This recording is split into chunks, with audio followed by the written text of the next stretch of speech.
안녕하세요. 저는 해커스에서 Part 7을 담당하고 있는 표희정입니다.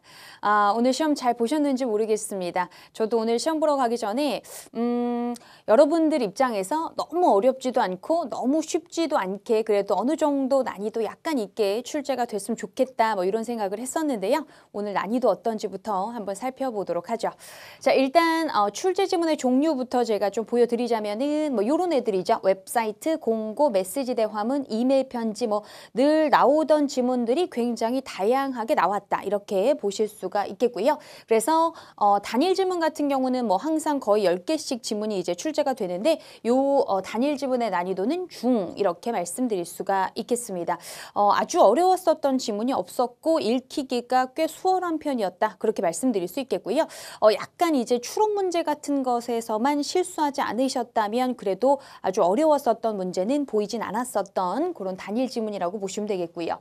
자, 그다음에 이제 연계 지문, 그렇죠? 여러분들이 뒤쪽 뭔가 스트레스 받아 하는 그 부분 있죠? 그 176번에서 200번까지 해당하게 되는 건데 지금 제가 여기 써놓은 거 슬쩍 봐도 약간 어떤 느낌이 있으실 것 같냐면 일단 기사 엄청 많이 나왔고요. 그렇죠? 스케줄도 이렇게 많이 나왔나? 뭐 이런 생각이 들 만큼 기사하고 스케줄이 연결돼서 많이 나왔었네요. 그렇죠? 그래서 일단 기본적으로는 아무래도 기사하고 스케줄이 나오면 스케줄은 양식이고 기사는 여러분들이 약간 어떤 느낌 가지실 수 있냐면 조금 시간이 걸리잖아요. 그렇죠? 근데 3중에 모두의 기사가 나왔어요. 그러다 보니까 좀 어려우셨을 거고 그다음에 이제 그나마 요 지문 요 두 번째 나왔었던 얘가 굉장히 좀 쉽게 풀렸었던 세트 한 개 얘가 나와줘서 사실 이중 지문은 난이도가 중 정도라고 보실 수 있겠고 기사가 계속 들어갔던 3중 지문은 게다가 스케줄까지 있으면서 스케줄도 잘 읽어내셨어야 되거든요. 그래서 중상 정도로 나왔다 이렇게 말씀드릴 수 있겠죠. 그래서 난이도가 전체적으로는 중중상 요 정도로 나왔기 때문에 글쎄요 그렇게 많이 어렵지는 않았었던 Part 7이다 이렇게 말씀드릴 수 있겠고 원래 요 정도 난이도로 되게 자주 나오거든요. 그래서 늘 나오던 난이도대로 나왔다 이렇게 말씀드릴 수 있을 것 같습니다. 자, 그래서 일단은 뭐 질문 유형별 개수도 제가 뭐 잠깐 보여드릴 건데 일단 좀 특징적인 건 말씀드리면 주제 목적이 네모낭이냐면은 조금 덜 나온 편이네요. 그렇죠? 많이 나오진 않았고요. 그리고 추론 문제가 여전히 많이 나오고 있다라는 것을 확인하실 수 있겠습니다.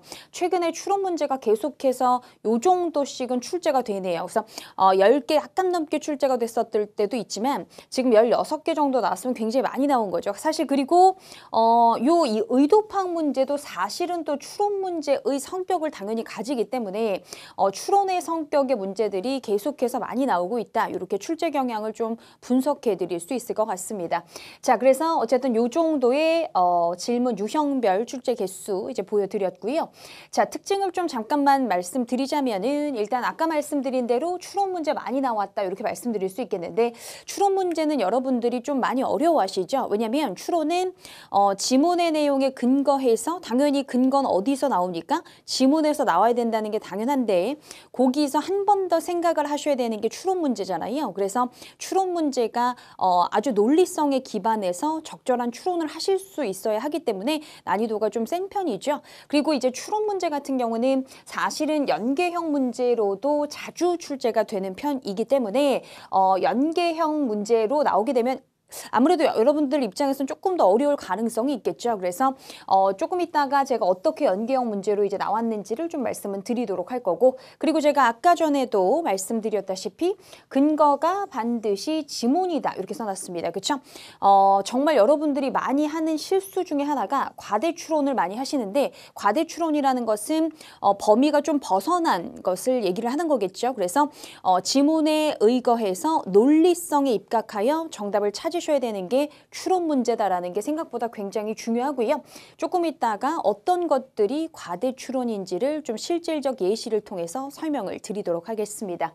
자, 그다음에 이제 연계 지문 요번에 이제 연계 지문에 스케줄 많이 나왔는데 기사도 사실 많이 나왔다고 제가 아까 말씀드렸지만 기사가 많이 나왔었던 적은 꽤 많았는데 스케줄이 많이 나왔던 적 요번만큼 진짜 한 세트 빼고 다 나왔었던 적은 거의 없잖아요. 그래서 그것을 제가 특징으로 좀 잡아봤습니다. 그래서 일단 기본적으로 스케줄이 많이 등장을 한다는 것은 스케줄은 대표적인 뭐 중에 하나죠, 여러분?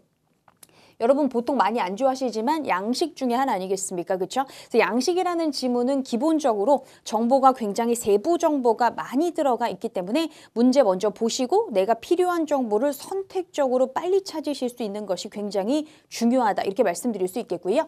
자, 그래서 기본적으로 그러면 어떤 정보를 먼저 봐주면서 정보를 좁혀내실 필요가 있냐면 서술형 지문이라는 건 뭐냐면 뭐 예를 들어 이런 거죠. 아까처럼 이제 기사가 나왔고 그다음에 이제 만약에 스케줄이 이렇게 나왔다 이렇게 말씀을 드릴 수 있는데 여기서의 이제 기본적인 그 연계형 문제 같은 경우는 이제 접근법 자체가 어떻게 들어갈 가능성이 굉장히 높냐면 연계형 문제 두 지문의 정보 합쳐서 풀리는 애 있죠. 그래서 얘는 요렇게 정답은 바로 도출되게끔 당연히 안 나오겠죠. 그래서 일단은 서술형 지문에 가서 근거를 좁히실 수 있어야 합니다. 근거를 좁힌 다음에 근거를 좁힌다는 얘기는 무슨 얘기냐면 키워드를 다시 잡는다는 얘기거든요. 그렇죠? 그래서 키워드를 다시 잡고 그 다시 잡은 키워드를 가지고 스케줄의 정보를 연결해서 푸는 연습이 반드시 필요하고요.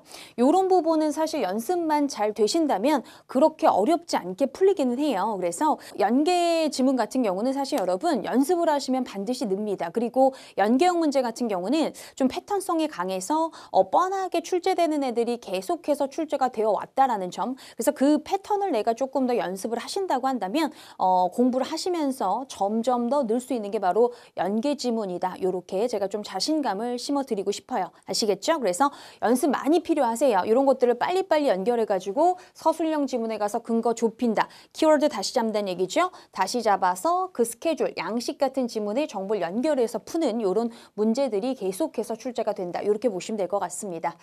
자, 그러면 이제 본격적인 표현 정리를 한번 들어가 보도록 하겠습니다. 동의어 문제 두 문제 나왔는데요. 여기서 여러분 이런 두 문제 다 사실 굉장히 평이했다 이렇게 말씀드릴 수 있겠고 제 수업 들어오신 분들 같은 경우는 이건 100% 맞추지 않았겠습니까? 제가 당연히 가르치는 부분이고요. 그래서 자 밑에 있는 terms를 refer to 참고해 주세요. 이렇게 가져가시면 되겠죠. terms가 당연히 여기서 무슨 뜻이겠어요? 조건을 잘 확인해 봐라, 참고해 봐라 라고 보시면 되겠습니다. 그래서 어떠한 조건인지에 대해서 under 이하에 이제 나오는 문맥이 되겠고요. 자, 근데 이제 우리가 term이라는 단어를 보면 여러분 가슴 속에 또 생각나실 수 있는 표현이 뭐가 있을 것 같냐면 요런 애들 long term, short term, second term 요런 거 그쵸? 그래서 기간이라는 의미가 있고요. 실제 기간으로도 나옵니다. 그래서 어떻게 나오냐면은 period, duration 요런 식으로 나오게 되니까요. 당연히 요렇게 나왔을 때는 요런 애들을 정답으로 잘 가실 수 있어야 되겠고요. 요런 애들을 정답으로 내더라도 보기에 이런 애들을 줍니다. 헷갈리라고. 그래서 그런 거는 당연히 낚이시면 안 되겠고. 자, 두 번째로요. When you settle on a date for the lecture 이렇게 얘기하면은 당연히 날짜를 뭐 한다는 얘기예요. 날짜를 그렇지, 결정하다 이런 의미가 되겠습니다. 그래서 decide 하고 같은 의미로 쓰이게 되겠다라는 거 쉬웠죠. 그쵸? 자, 그래서 그거 기억을 해주시면 되겠고 사실 셀을이 또 여러 가지 문맥 속에서 나올 수가 있기 때문에 그거를 잠깐 말씀을 드리면 settle an argument 뭔가 논쟁거리 같은 경우를 settle 하다 뭐 하는 거죠? 해결하다 뭐 이런 문맥 기억하셔야 되겠고요. 그 다음에 이제 please settle your bill before leaving the hotel 이렇게 나왔다면 너의 빌에 대해서 그 요금 얘기하는 거죠. 요금에 대해서 settle 하라는 얘기는 결국 무슨 얘기겠습니까? 그 pay 하라는 얘기가 되는 것이겠죠. 그렇죠? 그래서 settle이 지불, 뭐 정산하다 이런 의미로도 충분히 쓰일 수 있다라는 거 꼭 기억하셔야 되겠네요. 자, 그 다음에 이제 단일 지문의 재표현 정리를 들어가 보도록 하겠습니다.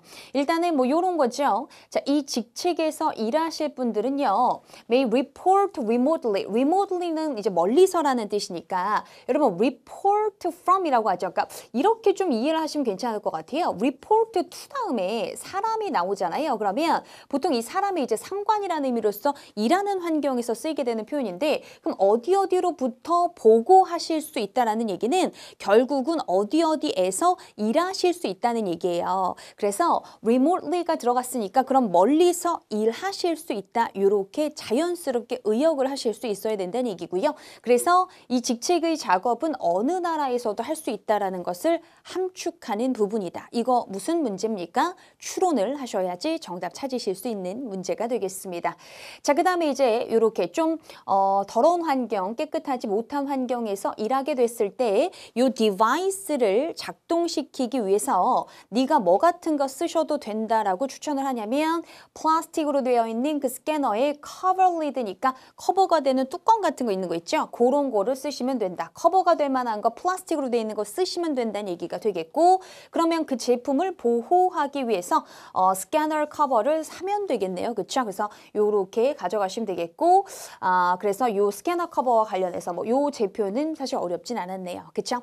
자, 그 다음에 이제 요렇게 가네요. 자, 귀하의 long standing 오랜 기간 동안에 patronage에 감사드린다라고 얘기하는데요. 여러분, 그래서 이렇게 나오죠. patronage라는 표현을 사실 좀 보면은 화가 또는 작가 등에 대한 어떤 후원이라는 의미로 좀 많이 나오는 표현이죠. 그래서 government patronage of the art in Europe이니까 유럽에서 예술에 대한 그 정부에서의 후원 뭐 이렇게 가실 수가 있겠는데요. 이런 후원이라는 의미로도 쓰일 수 있고 특정 상점이나 식당 등에 대한 고객의 애용이라고도 쓰일 수 있는데 여기선 당연히 그런 애용의 의미로 쓰였겠다 이렇게 보시면 돼서 그럼 long standing 오랜 기간 동안의 그 애용에 감사드립니다 라는 얘기는 수년간이죠. 수년간 이 회사의 고객이어 왔다라고 유추하실 수 있었던 이런 유추는 사실 계속해서 나오고 있는 추론이잖아요. 그리고 어렵지 않게 추론하실 수 있겠고요. 자, 여기서 참고로 하나만 더 보여드리자면 patron이라는 표현은 그래서 그걸 하는 사람이거든요. 그래서 후원자 그리고 뭐 단골 고객 이런 의미로 쓰일 수 있는 표현이다. 같이 외워두셔야 됩니다. 왜냐하면 얘도 잘 나오는 표현이니까요. 아시겠죠? 자, 그 다음에 이제 대화문 하나 보여드릴까요? 여러분, 대화가 이렇게 이어가네요. A가 이렇게 얘기했어요. 계약서 저한테 보내주셨나요? 이렇게 얘기를 했더니 아니요, 휴가 보내고 나서 밀린 일 하느라고 너무 바빠서 아직 못 보냈는데요 하면서 네, 무슨 말인지 알아요 라고 얘기하네요. 그렇죠? 무슨 말인지 알아요. 저희 부서도 오늘 늦게까지 일할 것 같습니다. 이렇게 얘기를 하면 네, 무슨 말인지 알아요 라는 것은 이 A씨도 뭐 하는 상황이다라는 걸 문맥상 의미로 파악하실 수 있냐면 A도 할 일이 많은 상황이다라는 거 아실 수 있다는 얘기죠. 그렇죠? 그래서 그런 것을 추론하게 되는 의도 파악 문제. 그렇죠? 전체적인 맥락 잘 아셔야 되겠고요. 그 다음에 이제 뒷 얘기를 봤더니 얘도 바쁘다라는 게 함축되어 있는 의도를 좀 보실 수 있어야 되겠다. 그렇죠? 자, 그래서 그렇게 이해를 하시면 되는 거고요. 그리고 사실 요 말을 통해서 이 A라는 사람이 휴가를 즐겼었다까지는 사실 알 수 없습니다. 그렇죠? 실제 휴가를 즐겼는지 휴가를 얘는 뭐 아예 아무것도 안 하고 좀 우울하게 보냈는지 뭐 아예 그런 거 자체를 알 수가 없다는 얘기가 되는 거니까 확실히 유추할 수 있는 것은 뭐만 알 수가 있어요? A도 할 일이 많은 상황이다. 저도 무슨 말인지 알겠어요 라는 얘기니까 저도 바빠요. 요게 함축되어 있는 의도다라고 읽어내실 수 있어야 된다는 얘기입니다. 자, 그랬더니 얘가 이제 또 뭐라고 답변을 하냐면 제가 점심 식사 끝나고 나서 배달해 줄 사람 여러분 메신저이라고 봤었을 때 메신저가 여러분 입장에서는 약간 어떤 느낌으로 기억나신 분들도 계셨을 거냐면 뭔가 컴퓨터나 아니면 어떤 휴대폰 같은 데에서 우리가 메신저 쓴다고 얘기를 하잖아요. 그래서 어떤 앱 같은 거 이런 것들을 좀 생각하셨을 수 있지만 사실 메신저이라는 표현은 배달해주는 사람, 배달자 이런 뜻으로 쓰이게 되는 표현이죠. 그래서 아셔야 되고요. 제가 메신저 분을 이제 시켜가지고 그 계약서를 니네 다운타운에 있는 오피스에 보내드릴 수 있다라고 했잖아요. 자, 그러면 여기서 우리가 또 추론을 해봅시다. 추론을 계속하고 있는데 어떤 추론이 가능하냐면 지금 이 A하고 B, 이 A하고 B를 뭐라고 부를 수 있죠? 여기 대화자들이다라고 쓸 수 있어요. 그렇죠? 그래서 그 대화자들이 다른 빌딩에서 일을 하고 있는 상황이다. 왜냐하면 메신저 시켜서 그 계약서를 보내드릴게요. 이렇게 얘기하고 있죠. 니네 오피스 다운타운에 있는 오피스로 이렇게 얘기를 했기 때문에 다른 빌딩에서 일하고 있다. 이런 것을 유추해내는 거죠. 그리고 자 여기서 이런 거예요. The writers, 지금 A하고 B라는 요 사람이 자주 늦게까지 일한다. 여러분. 이거 지금 보셨을 때 무슨 생각 드셔야 되냐면 요런 게 바로 무슨 추론이다라고 보실 수 있어야 됩니까? 이런 게 바로 과대 추론이죠. 그쵸? 그래서 분명히 지금 문맥상으로 보면은 얘가 뭐라고 했냐면 우리 부서 사람들도 오늘 늦게까지 일할 거라고 했는데 사실은 B가 늦게까지 일하는 거 알 수 없죠. 그쵸? 이 사람이 늦게까지 일하는지는 알 수 없죠. 게다가 자주 늦게까지 일하는지는 더더군다나 알 수 없다. 그쵸? 그래서 그냥 여기 늦게까지 일한다는 것만 보고 자주 늦게까지 일한다 이렇게 과대 추론하시면 안 됩니다. 아시겠죠? 그래서 언제나 논리성에 기반한 기반한 추론이 필요하고 과대 추론하시면 안 되고요. 사실 그 Part 7을 많이 어려워하시지만 공부하실수록 이 과대 추론을 피하면서 논리성의 추론을 여러분들이 배워나가고 공부해 나가시면 그 정답을 찾는 재미가 엄청 있거든요. 정말 재밌는 파트예요. 물론 지금 또 거기 앉아 계신 여러분들이 너나 그렇지 뭐 이런 생각하실 수 있지만 정말 이런 논리적 추론을 해 나가시면서 정답률이 높아지게 되면 Part 7도 정말 흥미를 많이 느끼시게 되고 흥미를 느껴야 실제 또 성적이 금방 오를 수 있으니까 힘내서 이런 추론 같은 것을 좀 주의해서 잘 보실 수 있고 언제나 논리적 추론 하셔야 되고 과대 추론은 안 된다. 기억하셔야 되겠죠? 자, 코멘트가 이렇게 나왔네요. 의견 제시가 이렇게 나와요. 어떤 북스토어에서 제가 생각했을 때는 사람들이 구매 결정을 하기 전에 읽어볼 수 있도록 seating area를 만들어야 한다고 생각을 하는데요. 그리고요, 또 저라면은 non-fiction이니까 non-fiction 분야의 종류도 저 같으면 늘릴 것 같아요. 뭐 이렇게 지금 제안을 하는 거죠. 게다가 range of titles라고 하면 그 책의 range, 범위잖아요. 그렇죠? 그래서 그 범위가 평가 자체가 poor라고 되어 있었던 양식이 있었죠. 서베이에서. 그러면 여기서 아실 수 있었던 거는 우리가 어떤 걸 알 수 있냐면 이 글 쓴, 이 커멘트를 쓴 사람 같은 경우는 더 다양한 종류가 제공될 수 있다라고 생각을 하는 거죠. 근데 여기서 또 어떤 실수가 나올 수가 있겠냐면 요거에 또 꽂히는 겁니다. 그쵸? steering area를 만들어야 된다라고 생각한다는 것은 여기서의 함축성은 뭐죠? 지금 이 서점에 seating area 있습니까? 없습니까? 지금 거기 앉아서 대답해 보셔야 돼요. 자, seating area 있어요? 없어요? 아직 없죠? 아직 없으니까 seating area를 만들어야 된다라고 생각한다 이렇게 얘기했을 거 아니에요? 근데 seating area에 더 많은 의자를 놓아야 한다고 생각한다는 건 그러면 유추가 전혀 될 수가 없죠. 왜냐하면 지금 요 seating area에 더 많은 의자를 놓아야 한다고 생각한다라고 한다면 기본적으로 이 문장 자체의 함축성은 seating area가 있다는 얘기잖아요. 그렇죠? 근데 seating area가 지금 없다라는 것을 함축하는 문장에서 요걸 유추할 수 있다 없다? 없다는 얘기입니다. 그렇죠? 이런 게 바로 무슨 추론이라고요? 과대 추론이다. 그렇죠? 그래서 정확한 해석에 기반해서 논리적 추론. 오늘 저 여자 너무 논리적 추론 그러네 이런 생각 드시겠지만 그래야 고득점 가실 수 있다는 얘기입니다. 아시겠습니까? 자, 그래서 그렇게 이해를 하시면 되겠고요. 자, 그 다음에 이제 긴 대화문에서의 주제 목적 문제. 어떤 대화가 막 오고 갔었냐면은 긴급한 수리를 요청한 업체에 대해서 어떻게 처리할지에 대해서 논의가 오고 가는 내용이다. 그러면 주제 목적 나왔을 때는 high priority. 이게 무슨 뜻이죠? 최우선 사항이죠. 최우선 상황에 대해서 논의하기 위해서 당연히 얘기가 오고 갔다라고 보실 수 있겠고요. 어떤 클라이언트 서비스 기록과 관련한 걸 리뷰하는 건 전혀 아니었다. 이렇게 보시면 되고 priority라는 단어가 우선순위잖아요. 그렇죠? 우선순위. 이 단어 잘 나오는데 여기 high가 들어간다면 최우선순위 이렇게 이해를 하시면 되는 거고 최우선순위 상황에 대해서 논의하는 게 목적이 된다. 요거까지입니다. 됐습니까? 자, 그래서 이렇게까지 해서 단일 지문에 나왔던 것들이고요.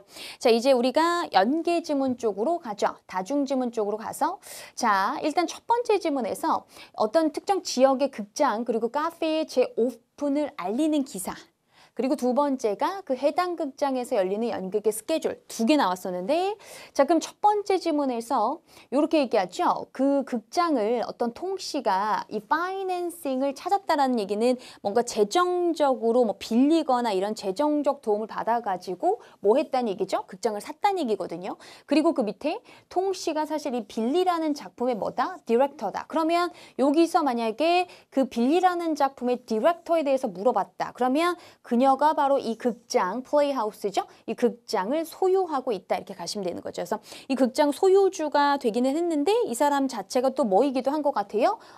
디렉터이기도 하다. 그래서 이런 문제가 무슨 문제입니까? 연계형 문제 이렇게 보실 수 있어야 되겠고요. 자, 그다음에 이제 이런 건 어떻습니까? 자, 요 사람이요 이제 셰프를 고용을 했는데 그 셰프가 어떤 걸 제공해줄 셰프냐면요, 어떤 전통적인 클래시컬한 디시즈에다가 이노베이티브 트위스트를 더한다. 그러면 이노베이티브 트위스트, 여러분 트위스트는 뭔가 이렇게 꼬는 거니까 바뀌는 거 얘기하는 거거든요. 그러면 어떤 혁신적인 변화 같은 것을 그런 전통적인 음식에다가 추가가 돼서 탄생한 그런 메뉴 같은 걸 제공해줄 셰프를 고용했다. 뭐 이 정도의 문맥이 되는 거겠죠. 자, 그렇다라고 한다면 여기서 알 수 있는 거, 카페가 업데이티드 메뉴를 지금 가지고 있다는 거 아실 수 있거든요. 업데이티드가 뭐가 되는 거죠? 바뀐 거 얘기를 하는 거. 그래서 보통 업데이티드, 업데이트 같은 표현은 굉장히 잘 나오는데 바뀐 거나 새거나 이런 것들을 다 뭐라고 얘기할 수 있어요? 업데이트란 표현을 통해서 활용할 수 있고 그만큼 제 표현에 잘 나온다. 이렇게 아셔야 되겠습니다. 자, 그리고 또 요거 어떻습니까, 여러분? 이 라이트 씨는요 아주 흥미진진하고 놀라운 줄거리를 썼는데요. 그의 히트곡들 중에서 20여 개의 곡으로 이렇게 하는 거 보니까 뮤지컬. 그럼 라이트 씨가 그 뮤지컬을 쓴 사람이다. author이라는 거 아실 수 있겠습니다. 괜찮나요? 자, 그리고 두 번째 넘어가시면은 어떤 은행에서 또 고객들을 위해서 어떤 렉처 행사를 제공을 할 건데 그 렉처의 스피커로 참여할 사람한테 일정에 대해서 좀 알려주면서 날짜 확정을 요청하는 이메일입니다. 그러면서 날짜는요 3월 16일과 18일 중에 하루를 선택해 주세요. 이렇게 옵션을 주죠. 이런 애들은 보통은 연계형 문제로 활용될 가능성이 너무 높거든요. 그러면서 은행에서 개최하는 그 행사와 관련한 초대장 나왔는데 데이트가 지금 언제로 나와 있어요? 그렇죠? 요거 보셨다면 그럼 실제 언제 이 렉처가 열리는지 궁금해하시고 그거 가지고 연계형 문제가 아주 빤하게 나오겠다라는 예상을 하시면 요런 문제는 아주 능동적으로 빠르게 찾게 된다. 연계형 문제는 능동적으로 빨리 찾아줘야 시간 내에 더 정확한 답을 도출해내실 수 있죠. 자, 그럼 요거잖아요. 그렇죠? 그럼 어떻게 복이 나올 수 있겠습니까? 강연자가 나중 날짜를 원했으니까 3월 18일로 결정됐겠다. 이렇게 가시는 연계형 문제. 됐어요? 이런 비슷한 성격 많이 나오고요. 그 다음에 car 서비스에 대해서는 우리가 뭐 하고 싶다? 준비해 드리고 싶다. 준비해 줄 거란 얘기니까 교통편을 제공해 준다. 이렇게 가져가시면 되겠고요. 자, 그 다음에 이제 여러분 요 표현 아십니까? 요 표현이요? 제가 아까 이제 요거에서 굉장히 놀란 게 뭐냐면 의외로 이 RSVP 모르시는 분들이 계시는 것 같아요. 요거 아셔야 됩니다. 여러분 이게 RSVP가 무언가의 줄임말일 것 같다는 생각을 하실 건데 사실 뭐 솔직하게는 저도 뭐의 줄임말인지 모릅니다. 왜냐하면 영어 표현에서 나온 표현은 아니고요. 불어에서 나왔다고 합니다. 여러분 읽으실 수 있겠어요? 저도 태어나서 처음 봅니다. 그래서 어쨌든 요거의 줄임말로서 이렇게 RSVP가 어쨌든 회신바람이라는 뜻입니다. 그래서 초대장 맨 밑에 회신을 바랍니다. 조지 마틴한테 이렇게 얘기했다면 자, 그 조지 마틴이 당연히 은행에서 고객들을 위해서 진행하는 행사라면 이 사람은 그 은행의 직원 아니겠습니까? 그럼 직원한테 미리 연락하라고 요청받는다. 이렇게 가져가실 수 있겠죠. 됐습니까? 정말 혹시 RSVP 모르셨다면 꼭 외우셔야 됩니다. 회신바람이라는 정중한 표현이에요.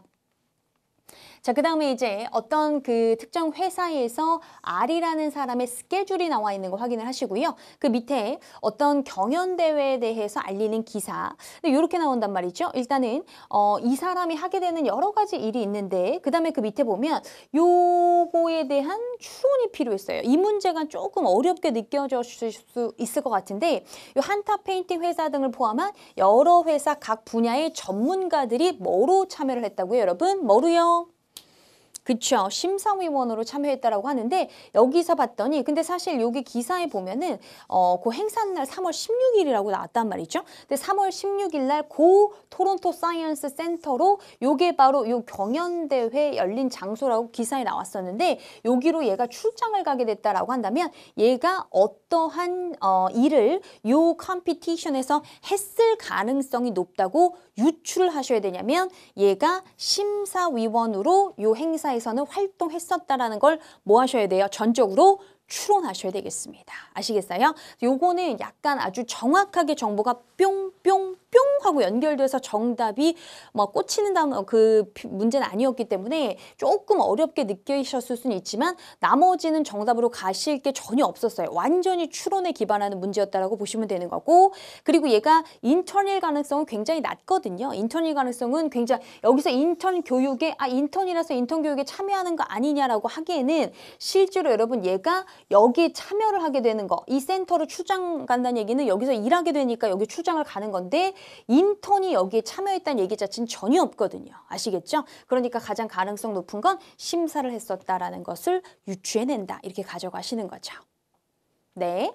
자, 그리고 이제 이런 거, 이제 그 컴피티션과 관련해서 뭐 헬스 사이언스 분야, 푸드 사이언스 쪽에서 모두 다 우승자를 냈다, 우승자가 나왔다, 누구누가 타겟했다 이렇게 얘기한다고 한다면 여러 1등의 수상자들한테 상을 준다는 얘기죠. 그러니까 딱 한 명의 그 전체적인 후보자들 중에서 딱 한 명의 위너만 나오는 게 아니고요. 각각의 분야에서 1등이 다 여러 명이 있는 거죠. 그래서 그렇게 유추해내실 수 있다는 거 아시겠죠? 그래서 그런 유추 가능하다라고 봐주시면 되는 거고요.